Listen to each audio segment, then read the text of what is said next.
वर्तमान December last हो गलानी तो समस्त मन रे प्रश्न थिबो जो 8 पे कमिशन सतेरे कौन जनवरी 2026 रु लागू हबो कि तो कौन रही ए खबर ए वीडियो रे आमे डिटेल डिस्कशन करबा केंद्र मंत्री कौन आपणकर शीतकालीन जो अधिवेशन हेतला कौन ताधरे डिस्कशन करले एवं जनवरी रु दरमा बढ़िबो कि नाही जदि बढ़िबो केबेठु हमर वर्धित दरमा मिलिबो ए सब वीडियो रे आमे डिटेल रे डिस्कशन करबा ऑथेंटिकेट न्यूज़ आमे मु आपनको प्रोवाइड करबी तो जो माने आपणकर आम चैनल रे अछंती एम्प्लॉय अछंती किंबा पेंशनकारी अछंती वीडियो को बहु मात्रा देखुचंती किंतु दुखर विषय जे कि मात्र 9.4% आपणकर चैनल को सब्सक्राइब करिचंती ए पर्यंत भी आपणकर 90.6% ए पर्यंत चैनल को सब्सक्राइब करिनांती चैनल को सब्सक्राइब करिवा पूरा आपनको फ्री ऑफ कॉस्ट आपण माने चैनल को सब्सक्राइब कर दिंतु ताकि एई भलिया जो ऑथेंटिकेट न्यूज़ आनुची आपण मानक पाखरे प्रथमे पहुंचबा पई तो जल्दी जल्दी आपण माने चैनल को सब्सक्राइब कर दिंतु ऑलरेडी आपण माने जानि जंती 27 अक्टोबर 2025 मसिया रे 8 पे कमिशन अनाउंस हो जाइतिला आपणकर जो पे कमिशन रो जो मेंबर माने मध्ये आपणकर कोन हो जाइतिले ना अपॉइंटमेंट हो जाइतिले जेमति आपणकर जस्टिस रंजना प्रकाश देसाई हमर चेयरमैन अछंती ता सहित आपणकर पुलक घोष एवं पंकज जैन हमर कोन अछन ना मेंबर अछंती जदि हमें देखिबा वर्तमान आपणकर एम्प्लॉय जो अछंती सेंट्रल गवर्नमेंट एम्प्लॉय अछंती 50 लाख एवं पेंशनकारी बा पेंशन भोगी अछंती आपणकर 69 लाख 28 अक्टोबर 8 पे कमिशन आपणकर अनाउंस हैला एवं सेही 8 पे कमिशन को आपणकर कैबिनेट बा सरकार 3 नवेम्बर 2025 रे आपणकर मंजूरी मिली गला एवं मंजूरी मिलिबा सहित टर्म ऑफ रेफरेंस मध्ये आपणकर शामिल हे गेला को पॉइंट को आपणकर आधार करी कि 8 पे कमिशन कोन करिवो ना तार रिपोर्ट प्रस्तुत करिवो एवं 8 पे कमिशन जो आपणकर बना हे गेला ताकू 18 मास टाइम दिया गला जे कि तमे रिपोर्ट प्रस्तुत कर केते आपणकर सैलरी इंक्रीमेंट हबो जदि हमें देखिबा एप्रिल ताहले हमर केबे एटा आपणकर केबे लागू हबो जदि हमें देखिबा 8 पे कमिशन केबे लागू हबा पई जाउची तो फाइनली जदि हमें देखिबा 18 मास दिया जाई 18 मास माने रिपोर्ट प्रस्तुत करू आपणकर एप्रिल 2027 जो रिपोर्ट प्रस्तुत करी कि से आपणकर इंडियन गवर्नमेंट बा भारत सरकार को प्रेजेंट करिवे तापरे भारत सरकार गवर्नमेंट कोन करिवो सेही रिपोर्ट को एनालिसिस करिवो तार इनकम बा तार जो अछि फाइनेंशियल सिस्टम देखि कि से जो रिपोर्ट को एनालिसिस करिवो जे कि आ पई बजट अछि कि नाही तो ताकू मिनिमम टाइम लागिवो 4 रु 6 मास 4 रु 6 मास परे तापरे आपणकर 8 पे कमिशन आपणकर इंप्लीमेंट हबो केबे आपणकर वर्धित दरमा मिलिबो को डेट थारु मानि नियो जे कि आपणकर जनवरी हे जिवो जनवरी 2028 पर हे जिवो मे भी आपणकर जनवरी आरंभ रु दे देबो नहले आपणकर बजट परे माने एप्रिल मे बेलु को आपणकर दो किंतु 2028 ही हे जिवो किंतु सबुठु बड़ प्रश्न आसुची जे कि को डेट रु सब लागू हबा आपणकर तो मिलिबो सपोज 2008 रे आपणकर मिलिबो वर्धित दरमा मिलिबो किंतु एटा आपणकर जो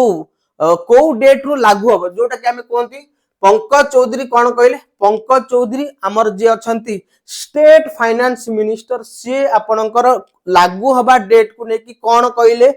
आपणकर जो विंटर सेशन चलथरा मुता पूर्व वीडियो मध्ये आपनको बने की डिटेल रे कहि दै पंकज चौधरी कहले जे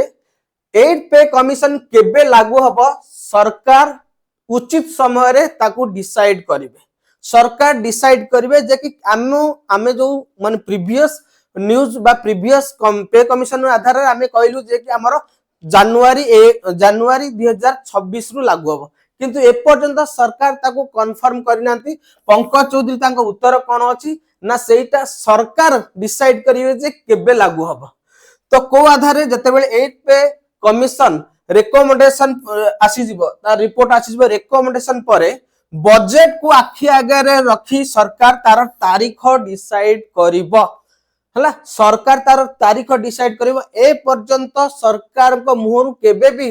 घोषणा है जे कि 1 जनवरी 2026 रु आपनकर एरियर बा बकेया पैसा मिलिबो नाउ 1 जनवरी 2026 रे लागू हेबो किंबा एरियर कथा किछि सरकार स्पष्ट करिनांती बा सरकार किछि चिंता करिनांती बोली कि पंकज चौधरी सीधा सीधा आपनकर आंसर देले कोठी ना आपनकर पार्लियामेंट आ आपण माने जो एरियर मिले एरियर जदि हम देखिबा हिस्ट्री देखिबा जो आपनकर 7th पे कमिशन हो किंबा आपनकर 6th पे कमिशन हो एरियर सब बेले रेट्रोस्पेक्टिव आधार रे मिले रेट्रोस्पेक्टिव माने कोन पिछला तारीख आधार रे मिले सपोज आपनकर 2028 जनवरी रे लागू हैला किंतु एरियर पैसाटा सब बेले पछरु माने पिछला तारीख रु लागू है जेमति कि हमें 7th पे कमिशन कथा देखिबा 7th पे कमिशन रे कथा जदि हम देखिबा जून 2016 रे लागू हेइथिला किंतु एरियर एरियर केबेठु मिली बोली घोषणा हेइथिला ना 1 जनवरी 2016 रु मिलिबो बोली कि घोषणा हेइथिला सेमति हमें जदि देखिबा 6 पे कमिशन कथा आपनकर अगस्त 2008 रे लागू हेइथिला अगस्त 2008 रे बुझी पाइलो ना नै सेमति किंतु एरियर आपनकर केबे लागू हेतिला एरियर घोषणा हेतिला जे कि 1 जनवरी 2006 रे मिलिबो बोली किंतु ए पर्यंत कोनोसी एरियर को डेट रे मिलिबो ता ऊपर कोनोसी स्पष्ट रखिनांती सरकार आउ समस्तंकर आशा थाए जे समस्तंकर आशा आकांक्षा अछि जे कि वर्तमान रो जो बढ़ोतरी दरमा माने महंगाई बढ़ी जाय जोटी तेल लीटर आसी कि 200 टंका पाखा पाखी पहुंची गलानी तेणु समस्त सब कर्मचारी मानकर केंद्रीय हो आपनकर राज्य कर्मचारी मान होंतु किंबा आपनकर पेंशनकारी होंतु समस्त मन रे गोटे प्रश्न थाए समस्त आशा बांधी भी थांती जे कि 8 पे कमिशन आसले एरियर पैसा हमकु बहुत टंका मिलिबो 2 लाख 3 लाख 4 लाख टंका मिलिबो अकॉर्डिंग टू बेसिक पे सही आधार रे आमे किछि गोटे करबा कि आपनकर कार किनिबो कि लोन सुझिबो कि झियो बाहागर करिवो कि भौणी बाहागर करिवो एई भलिया सब प्लानिंग रखि थांती किंतु सरकार एबे सबु आशा रे माने सबु आशा आकांक्षा रे पानी कोंत नै माने फ्लॉप कर दिछन पूरा डिजास्टर कर दिछन काहेकि ना से आशा हमर मोळी जायछि को तारीख रे इंप्लीमेंट हबो बोली जदि फिटमेंट फैक्टर कथा देखिबा केते सैलरी बढ़िबा कथा जदि हम देखिबा आपनकर हुआ जाय विशेषज्ञ माने कहउछन जे 1.83 रु 2.86 आपनकर कोन हबो ना फिटमेंट फैक्टर ता भितरे बढ़िबो आ बेसी जो अप्रोक्सीमेट आसुची फिटमेंट फैक्टर से होची आपनकर 2 बोली जदि ताको हमें आधार कर देबा से हिसाब रे एचआर बढ़ी जिवो से हिसाब रे टीए बढ़ी जिवो आ सेही आधार रे जदि हम देखिबा आपनकर जो परसेंटेज सैलरी कोठी ना कोठी 25 रु 34% बढ़िबो बोली कि आपनकर आशा अछि विशेषज्ञ माने कहउचंदी जे कि ए थर 8 पे कमिशन जो आसीबो 25 रु 34% ता पूर्व आमर जो कर्मचारी संघ माने जहां भी आपनकर डिमांड रखिथिले से डिमांड गुडी को आपनकर सबु डिमांड को नाकच करा जाय छै आपनकर कहा द्वारा ना 8th पे कमी जो आपनकर विंटर सेशन आथिला सेहि थरे आपनकर सबु नाकच करा जाय जेमति आपनकर 50% डीए मर्जर कथा हो किंबा आपनकर 20% आपनकर इंटरिम रिलीफ हो जोटा कि सबु जिंस आपनकर नाकच करा जायछि वर्तमान हमर गोटे आशा अछि जे कि केते परसेंटेज बढ़िबो तेणु निहाती बढ़िबा दरकार काहेकि वर्तमान जो महंगाई हेलानी पेट्रोल ठो आरंभ करी खाइबार जेकोसी राशन सामग्री सबु जिंस हमर दरमा पूरा माने आकाश छुआ वृद्धि माने सैलरी टा जदी आपनकर कैछ भलिया जाउची आउ आपनकर दरमाटा बढ़ुची कोन ना ठेकुआ भलिया एई भलिया ही होउची तो कोन करिवा हमें जेहेतु सरकार चाकर से जहा नेबे आम पई भलो नेबे बोली कि हमें सेतिकी आशावादी कि रहिबा तेणु आशा करछु वीडियोटी भल लागथिबो प्रथम जिंस अछि जदी आपण माने एम्प्लॉय अछंती सरकार एम्प्लॉय बा पेंशनकारी अछंती चैनल को सब्सक्राइब करि देंतु काहे कि ना एई भलिया 8 पे कमिशन